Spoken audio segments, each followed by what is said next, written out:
Mutiara Hikmah Official, menyingkap hikmah di balik sunnah.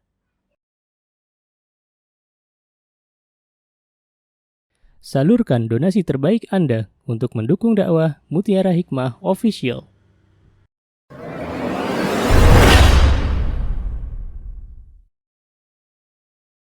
Ibu-ibu yang saya cintai karena Allah, alhamdulillah hari ini kita semuanya diberikan kesempatan untuk belajar, menuntut ilmu. Apa yang disabdakan oleh Rasulullah SAW, kata beliau, majtama'a qaumun, barang siapa di antara sebuah kaum, sekelompok orang yang dia ijtama'a fi baitin min buyutillah, berkumpul di rumah Allah Subhanahu wa taala, yaitu di masjid. Apa yang mereka lakukan? Yatluna kitaballahi wa yatadarasunahu. Mereka ke masjid untuk membaca Al-Qur'an, untuk mempelajari Al-Qur'an. Maka Allah akan berikan kepada kelompok ini apa yang akan Allah berikan?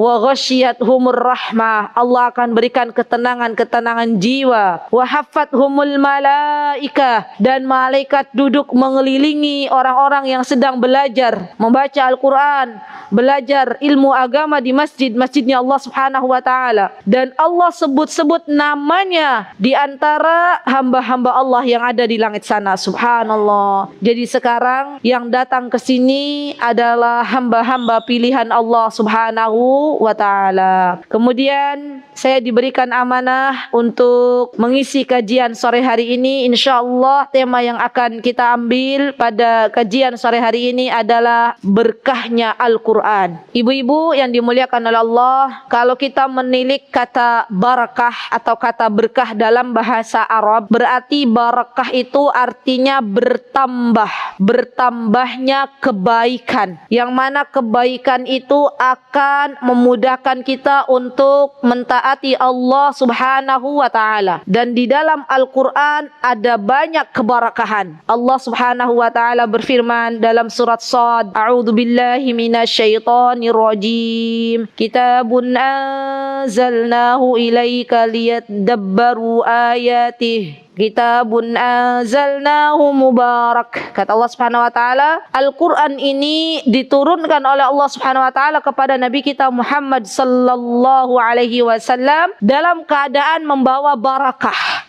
Dan kita tahu ibu-ibu bahwa segala apa yang berhubungan dengan Al-Qur'an pasti Allah akan berikan keberkahan di situ. Contoh misalnya, kita tahu bahwa sebaik-baik malaikat yang menjadi malaikat terbaik di antara malaikatnya adalah malaikat Jibril. Sampai-sampai malaikat Jibril itu punya sebutan khusus yang bernama Ruhul Qudus. Kenapa malaikat Jibril Allah berikan barakah kepadanya? Karena malaikat Jibril ditugaskan membawa wahyu Al-Qur'an dari Allah Subhanahu wa taala menuju ke langit dunia terlebih dahulu. Dari Lauhil Mahfuz kemudian ke langit dunia, baru disampaikan kepada baginda Nabi kita Muhammad sallallahu alaihi wasallam. Sehingga malaikat Jibril itu malaikat yang Allah Subhanahu wa taala puji-puji di hadapan malaikat lain. Ya subhanallah. Karena memang malaikat Jibril yang membawa Al-Qur'anul Karim. Kemudian yang kedua, kita tahu teman-teman ibu-ibu yang dimuliakan oleh Allah bahwa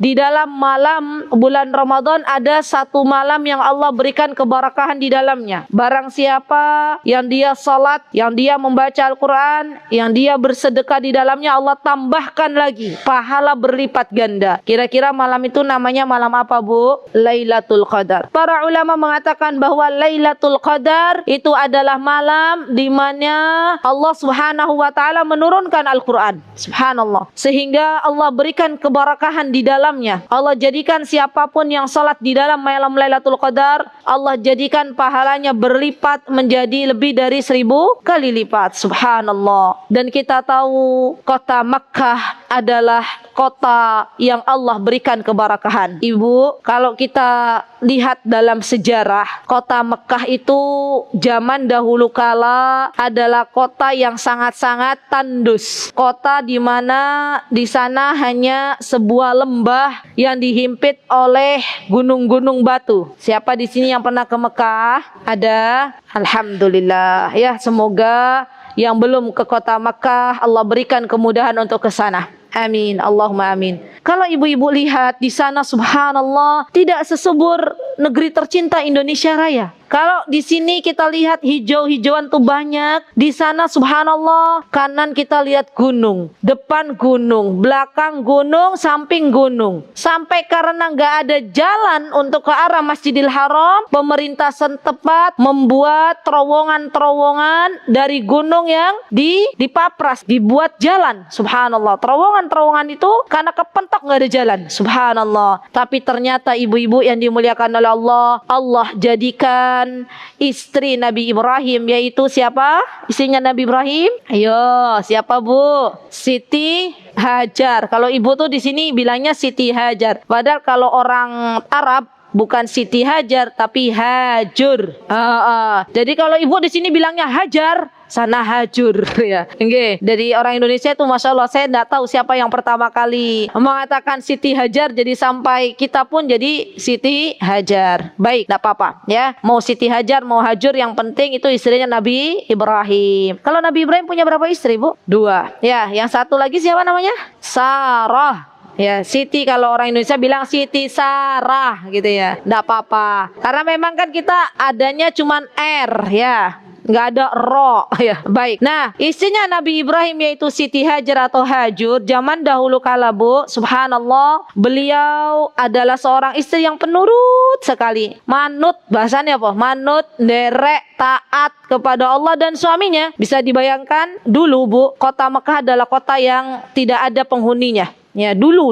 Kemudian Allah Subhanahu wa taala memerintahkan kepada Nabi Ibrahim alaihissalam agar Nabi Ibrahim meninggalkan istri beliau yang tercinta dengan putra beliau yang masih kecil yang bernama siapa? Ismail. Karena dulu belum jadi nabi, Bu, masih bayi, ya. Ditinggalkan di sebuah tempat yang di situ tidak ada manusia. Di situ tidak ada air. Kemudian setelah itu Hajur atau Siti Hajar, ketika Nabi Ibrahim mulai meninggalkan, maka beliau berkata kepada suami tercinta, wahai suamiku, kenapa engkau tinggalkan kami? Kalaupun yang memerintahkan engkau adalah Allah, kami ikhlas, silahkan, boleh, silahkan pergi. Subhanallah, hatinya Nabi Ibrahim itu ibu-ibu berat meninggalkan istri dan anak tercintanya di sebuah tempat di mana tidak ada manusia di dalamnya. Tapi Nabi Ibrahim taat kepada Allah, istri beliau pun taat kepada Allah. Saya bisa bayangin kalau ibu-ibu yang ada di Jamasba ini ditinggal oleh suaminya di sebuah hutan bersama anak yang lagi disusuin. Kira-kira apa ibu bilang ke suami? Suami nggak bertanggung jawab katanya. Teganya meninggalkan saya dan anak di tengah hutan. Tapi kalau Siti Hajar, subhanallah, atau Hajur, beliau berkata, kalaulah Allah yang memerintahkan, maka kami mentaatinya. Ya, subhanallah, dan beliau bersabar, subhanallah.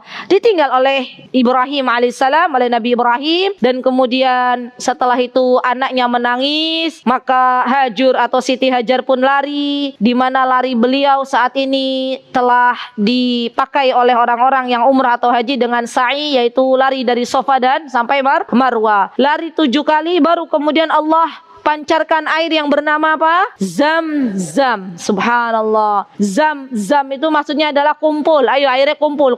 Kemudian kumpullah air tersebut yang Allah pancarkan dari kota Makkah, dari bumi kota Makkah, dan Allah jadikan air Zam-zam pun barokah. Subhanallah. Kemudian ibu-ibu yang dimuliakan oleh Allah, kota Makkah pun Allah tambah keberkahannya dengan banyaknya orang berkunjung ke sana. Allah Subhanahu wa taala memerintahkan Nabi Ibrahim untuk membuat pondasi Ka'bah, dan Allah Subhanahu wa taala memerintahkan Nabi Ibrahim serta Nabi Ismail untuk melaksanakan ibadah haji. Kemudian subhanallah, orang-orang berdatangan. Sampai akhirnya Bu, diutuslah Nabi kita Muhammad sallallahu alaihi wasallam yang mana lahir di kota Makkah. Bertambah pula barokahnya kota Makkah. Kemudian setelah Nabi kita Muhammad sallallahu alaihi wasallam dilahirkan di kota Makkah, yang kita tahu bahwa pada hari dilahirkannya Nabi kita Muhammad sallallahu alaihi wasallam, seluruh penduduk kota Makkah menyambutnya dengan riang gembira bahwa telah lahir seorang bayi mungil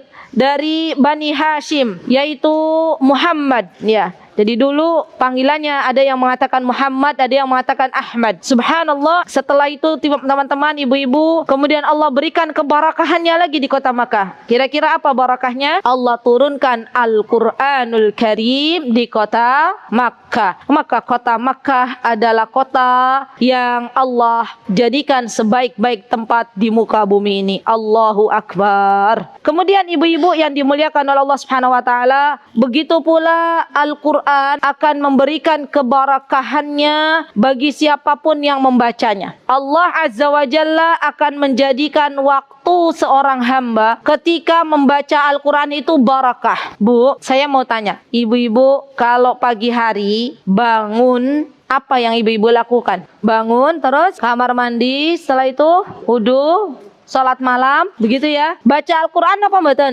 Baca. Salat malam dimulai dengan surat Al-Fatihah, ya kan? Ada bacaan Al-Quran di dalamnya. Kemudian setelah itu nanti ibu-ibu berdoa. Setelah berdoa, ibu-ibu kalau ada waktu, ibu-ibu baca Al-Quran. Mulai awali hari itu dengan Al-Quran. Kalau ibu-ibu mengawali hari dengan Al-Quran, maka Allah akan berikan keberkahan di sepanjang hari ibu-ibu, di sisa hari menjelang sampai ibu-ibu tidur kembali. Subhanallah, coba dicoba. Tapi ibu-ibu, kalau ibu-ibu bangun dari tidur, tidak diawali dengan Al-Quran. Ibu-ibu bangun dari tidur langsung beres-beres, berangkat ke pasar. Ada nggak begitu? Karena ke pasarnya jam 3, ya, dan bangunnya setengah 4 sudah kesiangan, boro-boro mau ngaji, boro-boro mau apa bu? Mau qiyamul lail, mau tahajud, langsung berangkat ke pasar. Yang diurusi pertama kali dunia, maka tunggu Allah akan jadikan dunianya menjauh.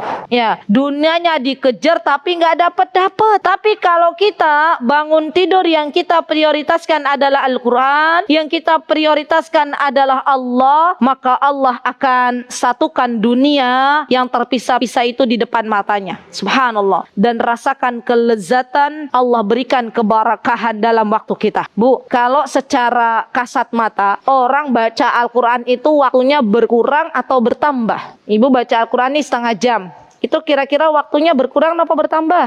Berkurang ya? Kan sudah habis setengah jam baca Quran. Tapi ternyata di setengah jam itu Allah berikan keberkahan di dalamnya. Pagi hari ibu beraktivitas, Allah bimbing. Kakinya tidaklah menuju ke sebuah tempat kecuali tempat tersebut diridhoi oleh Allah. Matanya tidaklah melihat kecuali sesuatu yang memang Allah ridhoi. Tangannya Allah tunjukkan ia untuk sesuatu yang Allah cintai. Semua harinya dipenuhi dengan keberkahan. Yang tadinya awalnya berat salat duha, Allah berikan kemudahan untuk salat duha. Walaupun 2 rakaat bu, salat duha itu subhanallah adalah salatnya orang-orang awabin. Awabin itu orang-orang yang bertaubat kepada Allah. Jadi jangan tinggalkan salat duha. Walaupun salat duha itu kalau ditinggalkan kita pun tidak berdosa, tapi ia adalah sunnah yang dianjurkan oleh Nabi kita Muhammad sallallahu alaihi wasallam. Apalagi ibu-ibu subhanallah, dari subuh hari kemudian ibu-ibu duduk, setelah itu ibu-ibu sambil membaca zikir pagi, baca Al-Quran lagi, menunggu waktu syuruk tiba, waktu matahari terbit. Kemudian ibu setelah itu menunggu sejenak salat 2 rakaat, ibu dapat lagi pahala. Berlipat-lipat Allah berikan pahala untuk ibu di hari itu. Subhanallah. Jadi subhanallah, kita akan merasakan lezatnya hidup ketika kita berdekatan dengan Al-Quran. Ibu-ibu yang dimuliakan oleh Allah Subhanahu wa taala, ketahuilah bahwa Al-Quran tidak akan pernah meninggalkan kita barang sekejap pun. Ketika kita hidup di dunia, kita berdekatan dengan Al-Quran. Ketika kita hidup di dunia, kita membaca Al-Quran, maka Allah akan jadikan hati kita tenang. Allah akan jadikan semua problematika kehidupan kita itu dimudahkan jalannya, solusinya Allah berikan jalan tersebut kalau kita berdekatan dengan Al-Quran. Tapi sebaliknya, kalau kita hidup jauh dari Al-Quran, rasanya bu, hati itu nggak pernah tenang. Adanya rasa sempit di dalam hati. Dunia ada, tapi dia tidak merasa tenang. Seperti dikejar-kejar oleh sesuatu dan dia tidak tahu apa yang menjadikan hatinya sempit. Kalau kita koreksi, kalau kita evaluasi evaluasi bisa jadi masalah yang gak kelar-kelar itu, Bu, karena kita menjauh dari Al-Quran. Subhanallah. Percayalah, kalau kita dekat dengan Al-Quran, masalah apapun yang Allah berikan, Allah kasih jalan keluar. Ya, subhanallah. Ibu mau menikahkan anak, ibu bingung kira-kira nanti bagaimana tempatnya, bagaimana nanti. Allah kasih jalan. Allah datangkan orang-orang baik kepada kita. Mereka mengatakan, Bu, ada yang bisa saya bantu? Katanya nanti 1 bulan lagi jenengan mau menikahkan anak, nggih. Ayo, siapa yang mau bantu lagi? Allah datangkan terus. Dan itu jalan keluar yang Allah berikan kepada kita. Karena barakahnya Al-Quran. Dan Al-Quran itu, ibu-ibu yang dimuliakan oleh Allah, bukan hanya kita baca. Betul, kita baca Al-Quran, kita dapat 1 huruf dari Al-Quran yang kita baca 10 kebaikan. Ibu-ibu baca Alif Lam Mim. Berapa huruf itu Alif Lam Mim, Bu? 3. Tidak sampai 1 menit ibu baca Alif Lam Mim, sudah dapat 30 kebaikan. Subhanallah. Kalau ibu-ibu berangkat misalnya keluar, ya misalnya nganter anak sekolah sambil misalnya nyetir mobil atau sambil mengendarai motor, ibu-ibu baca aja yang sudah biasa dibaca. Qul huwallahu ahad, misalnya bismillahirrahmanirrahim, qul a'udzu birabbil falaq, lanjut bismillahirrahmanirrahim, qul a'udzu birabbin nas, boleh. Atau memperbanyak ayat kursi, Allahu la ilaha illa huwal hayyul qayyum, boleh. Ya, boleh. Jadi membaca Al-Quran tuh tidak harus ibu berada di masjid, kemudian ibu duduk baca Al-Quran. Dimanapun boleh. Yang terpenting bukan di kamar mandi atau di tempat yang kotor. Ya, saya mau bercerita tentang seorang syekh, Bu, namanya Yahya bin Ma'in. Beliau itu membiasakan di dalam hidupnya membaca Al-Quran. Bahkan kalau orang-orang zaman dahulu, para sahabat ridwanullahi alaihim, mereka telah menjadikan membaca Al-Quran itu sebagai hobi mereka. Nah, Yahya bin Ma'in ini hobinya baca ayat kursi. Nggak di luar rumah, nggak di dalam rumah. Beliau hobi baca ayat kursi. Suatu hari, ketika beliau sedang membaca ayat kursi, terdengar suara, jelas. Suara tersebut seperti mencegah, menahan Yahya bin Ma'in untuk tidak membaca ayat kursi. Dan akhirnya kata Yahya bin Ma'in, ketika menengok kok nggak ada rupanya tapi ada suaranya, maka Yahya bin Ma'in pun tahu bahwa itu adalah dari bangsa jin. Ya.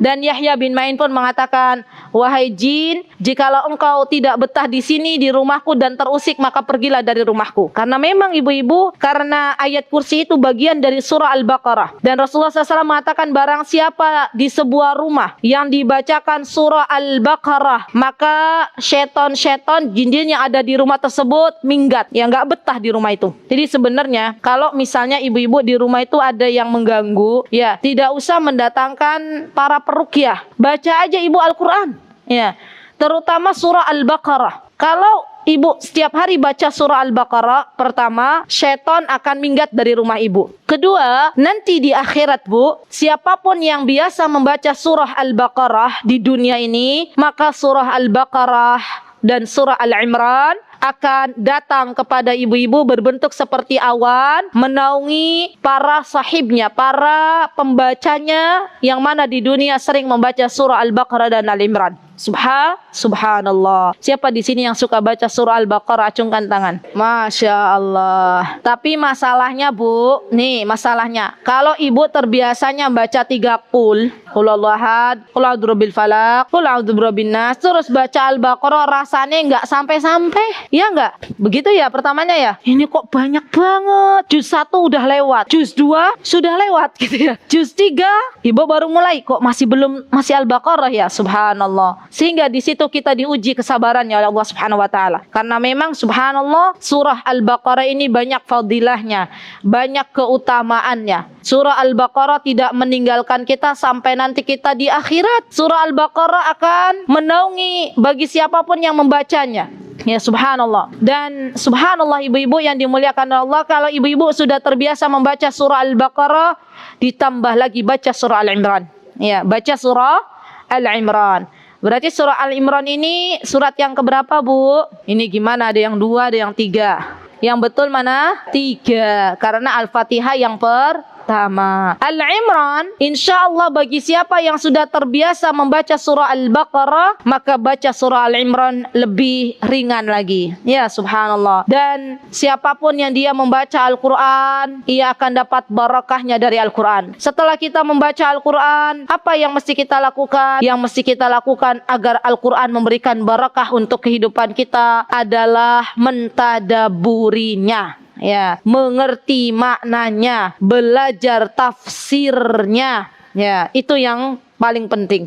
Karena orang itu, Bu, ketika dia membaca Al-Quran dan mengerti isi kandungan Al-Quran akan berbeda dengan yang tidak mengerti apa isi dari kandungan Al-Quran. Contoh saja misalnya, mentadabburi Al-Quran itu adalah sebuah hal yang sangat baik. Alhamdulillah wa syukrulillah, Bu. Di zaman kita sekarang ini sudah Allah mudahkan kita untuk belajar tafsir Al-Quran. Sudah banyak sekali tafsir-tafsir Al-Quran yang mudah untuk kita cerna kandungannya. Kalau dulu, Bu, dulu tafsir Al-Quran yang paling terkenal itu adalah tafsir Ibnu Katsir. Dan tafsir Ibnu Katsir itu kalau bahasa Arab, saya ada di rumah kurang lebih 4 jilid. Kalau bahasa Arab, bahasa Indonesia kalau diterjemahkan biasanya lebih dari 4 jilid, bisa 6 sampai 7 jilid. Ya. Dan sekarang ada kitab tafsir yang lebih ringan namanya tafsir Muyassar. Tafsir apa, Bu? Muyassar. Dari katanya saja sudah tahu muyassar itu mudah. Ya. Kalau ada yang bertanya, Ustazah bagaimana kalau saya baca terjemahannya? Ya, apakah itu sudah berarti mentadabburi? Belum masuk ke tadabbur, baru memahami. Karena ibu-ibu terkadang satu ayat Al-Quran kalau kita baca tafsirnya bisa 1 lembar. Ya, bisa 1 lembar. Tapi kalau hanya diterjemahkan akan kita dapatkan misalnya 1 ayat itu diterjemahkan 2 baris maksimal. Misal. Tapi kalau kita baca lagi tafsirnya, kita dalami lagi, maka disitulah Allah akan berikan hidayah untuk hati kita. Karena di antara jalan untuk mendapatkan petunjuk Allah, jalan untuk mendapatkan atau menggapai hidayahnya Allah adalah dengan mentadabburi Al-Quran. Ibu, kalau ada di sebuah masjid, di situ dibahas, ada pengajiannya, judulnya membahas tafsir Al-Quran. Di sini ada mboten, Bu? Mboten. Surat nopo? Sudah selesai?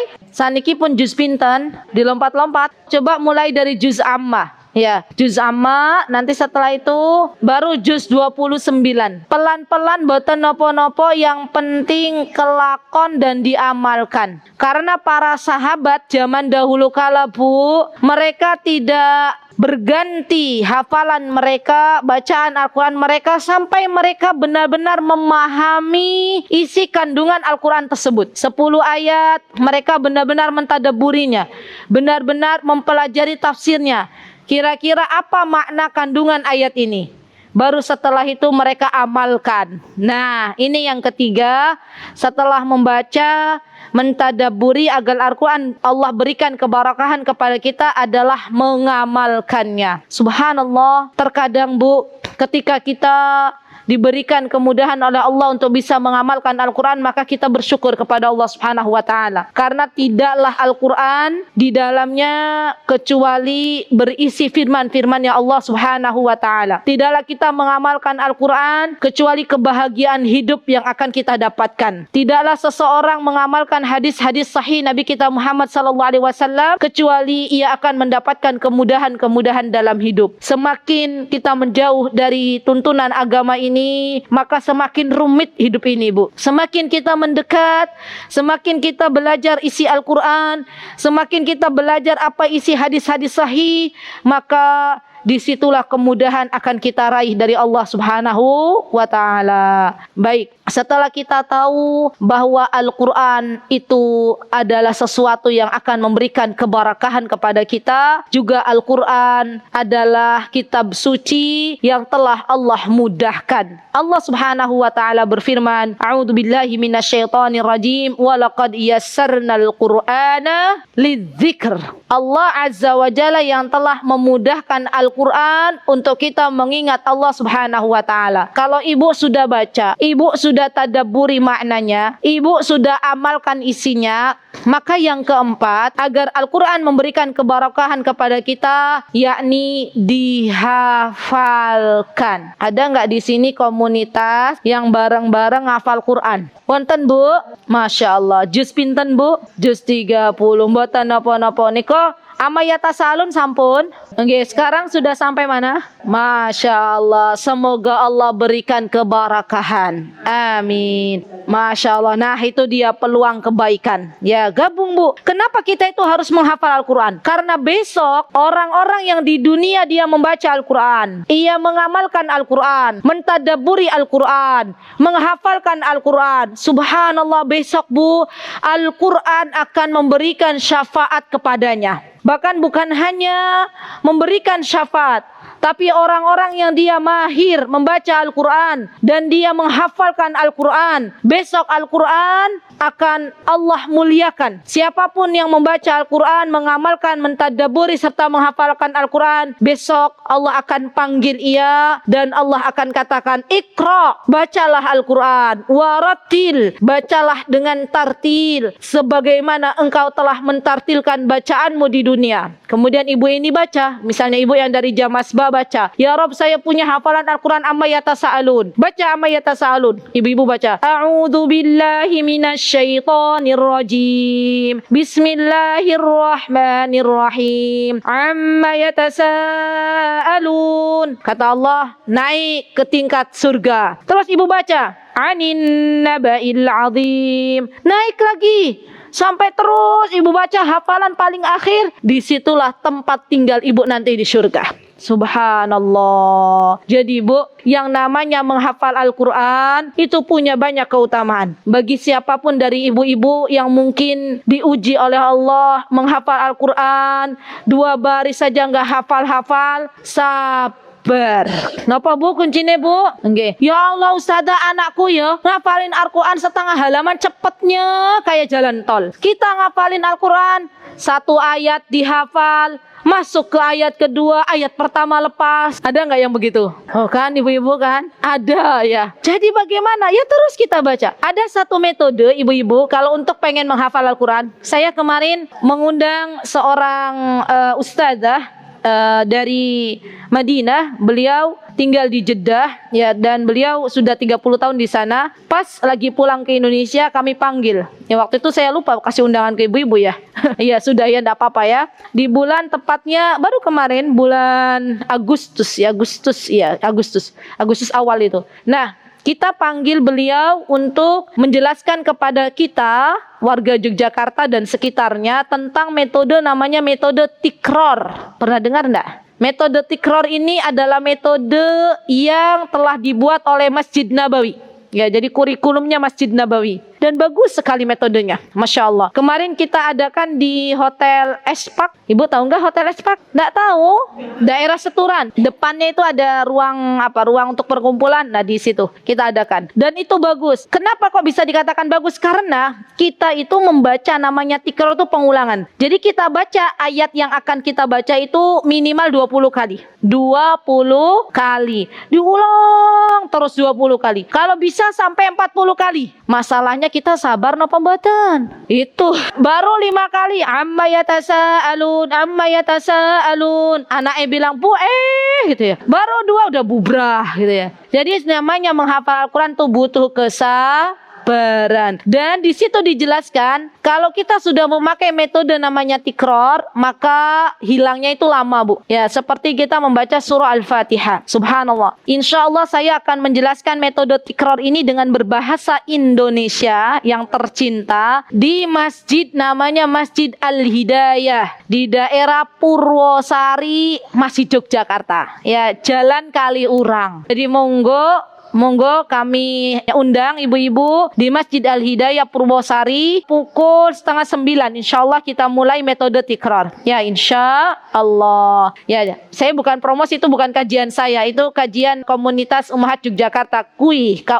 Ya, mereka mengadakan. Kemudian insya Allah saya mengisi di sana. Ya, semoga Allah mudahkan. Nah, ini metode tikror ini cocok untuk ibu-ibu lansia. Karena ibu-ibu lansia, ibu-ibu yang sudah banyak pikiran, itu kan kadang kalau disuruh menghafal, subhanallah, butuh perjuangan. Ya itu dibaca, jadi baca terus dibaca, nanti lama-kelamaan akan hafal biidznillahi ta'ala. Bu, subhanallah, Al-Quran tidak meninggalkan kepada kita barang sekejap pun. Ketika kita hidup, Al-Quran memberikan keberkahan untuk kita. Ketika kita meninggal dunia, di antara amal solih yang bisa menerangi kubur kita adalah Al-Quran. Subhanallah. Al-Quran akan datang kepada kita dengan rupa yang sangat cantik, dengan rupa yang sangat ganteng, dengan rupa yang sangat bagus. Maka kita yang ada di kuburan akan terkejut. Siapakah engkau? Al-Quran pun menjawab, aku adalah Al-Quran. Aku adalah amal solihmu. Dia akan menemani kita sepanjang kita dikubur. Subhanallah. Dan ketika kita dibangkitkan dari alam kubur, besok nanti Al-Quran pun akan berkata, wahai Rabbku, di manakah orang-orang yang dulu membacaku? Subhanallah.